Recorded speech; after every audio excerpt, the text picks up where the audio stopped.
kita akan bahas sekarang tentang termokimia. Dari kata ini sudah kita tahu bahwa ini adalah hubungan antara reaksi kimia dengan panas, dengan kalor, energi gitu. Kita akan menggunakan di sini istilah H. H itu adalah entalpi, heat content. Ini sebetulnya adalah entalpi itu adalah heat content. Karena dia sama dengan panas, energi dan juga sama dengan energi, maka satuannya pun mengikuti satuan panas atau energi, yaitu kilojoule, joule, kilokalori atau kalori. Yang harus diberi perhatian di sini adalah joule. Joule ini harus ditulis dalam J-nya harus dalam huruf besar karena ini diambil dari penemunya yaitu Robert Joule. Jadi Joule itu adalah nama orang, sehingga harus menggunakan huruf besar. Delta H yang diukur itu adalah hasil dari H akhir dikurangi H awal. Ya, akhir dikurangi awal. Nah, sekarang kita masuk ke reaksi kimia. Reaksi kimia itu sebelah kiri itu biasanya disebut reaktan atau bereaksi, tapi kita pakai reaktan supaya tidak tercampur dengan produk, kita berikan simbol R. Kemudian sebelah kanan itu adalah hasil reaksi atau produk, kita beri simbol P. Jadi delta H itu nanti H dari produk dikurangi H dari reaktan. Nah, sekarang kita akan membahas berdasarkan perubahan panas atau kalor dalam suatu reaksi kimia, kita mengenal adanya istilah eksoterm dan endoterm. Ya, jadi berdasarkan perubahan panas yang mengikuti, yang menyertai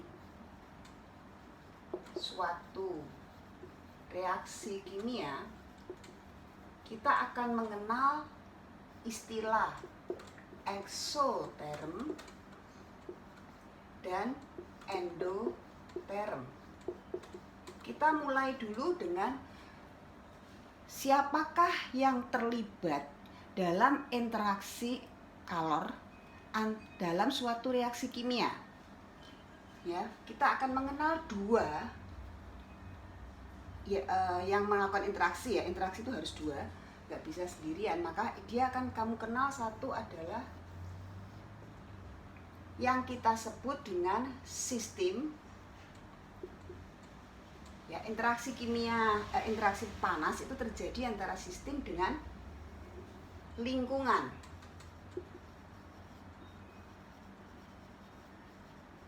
Nah,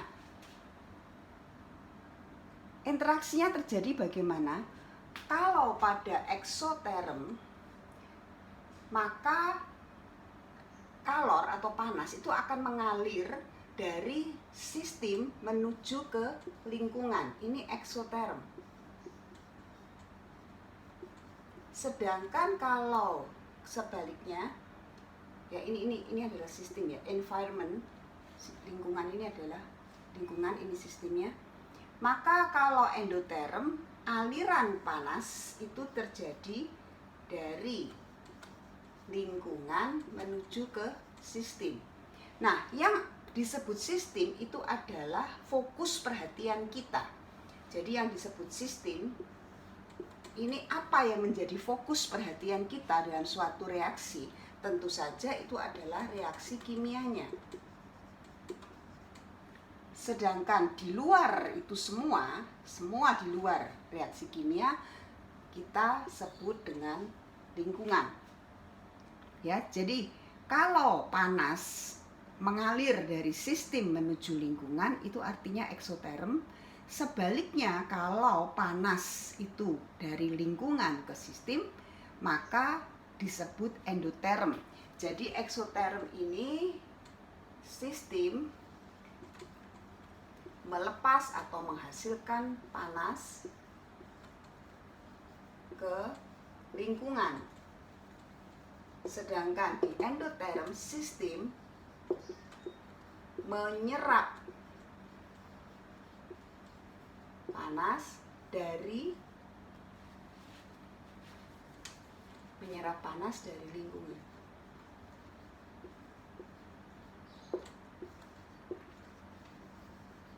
Nah, demikian ya. Jadi interaksinya ada sistem, ada lingkungan yang akan berinteraksi. Nah, apa yang disebut sistem itu adalah yang kita fokus dalam reaksi kimia tadi. Apa? Yaitu reaksinya kan. Nah, di luar fokus kita tadi kita sebut dengan lingkungan, semua. Ya.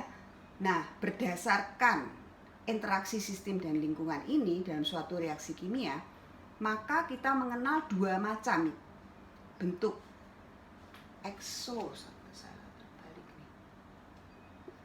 mengenal dua jenis istilah, yaitu eksoterm dan endoterm. Nah, kalau eksoterm itu sistemnya melepas panas ke lingkungan, sedangkan endoterm sistemnya menyerap panas dari lingkungan. Ya, kita akan melihat lagi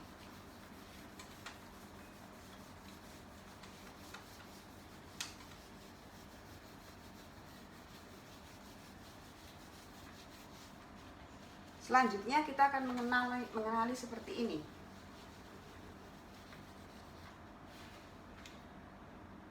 Dalam eksoterm, jadi kalau kita punya begini ya, ini diagram tingkat energi.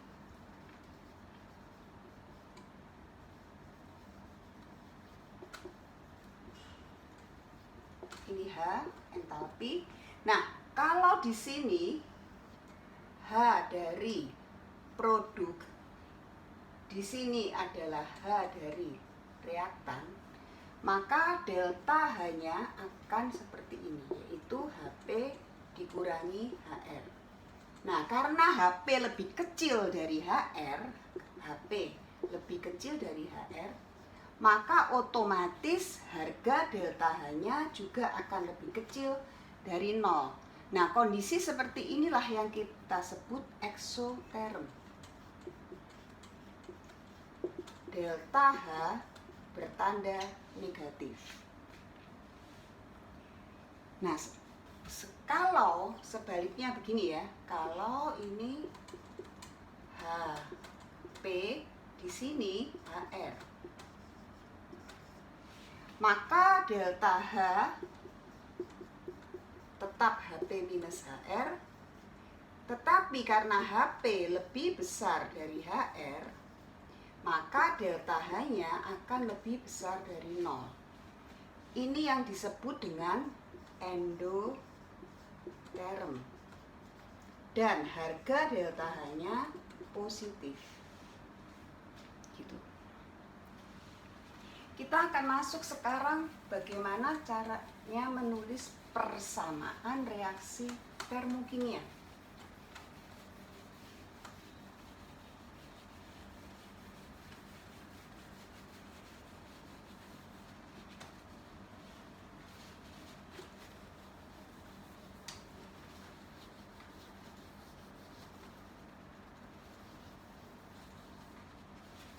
Persamaan reaksi termokimia.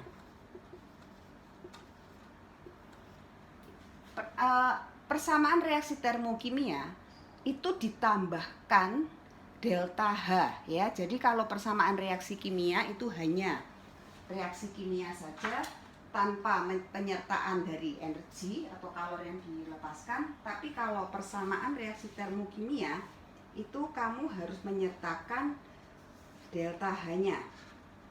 Nah, saya ambilkan contoh seperti ini.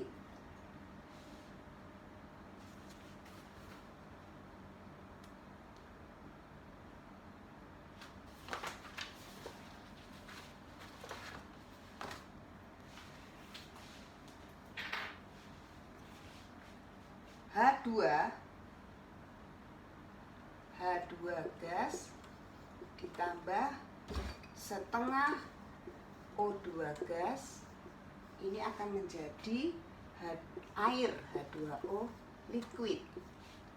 delta H-nya adalah minus 286 kilojoule.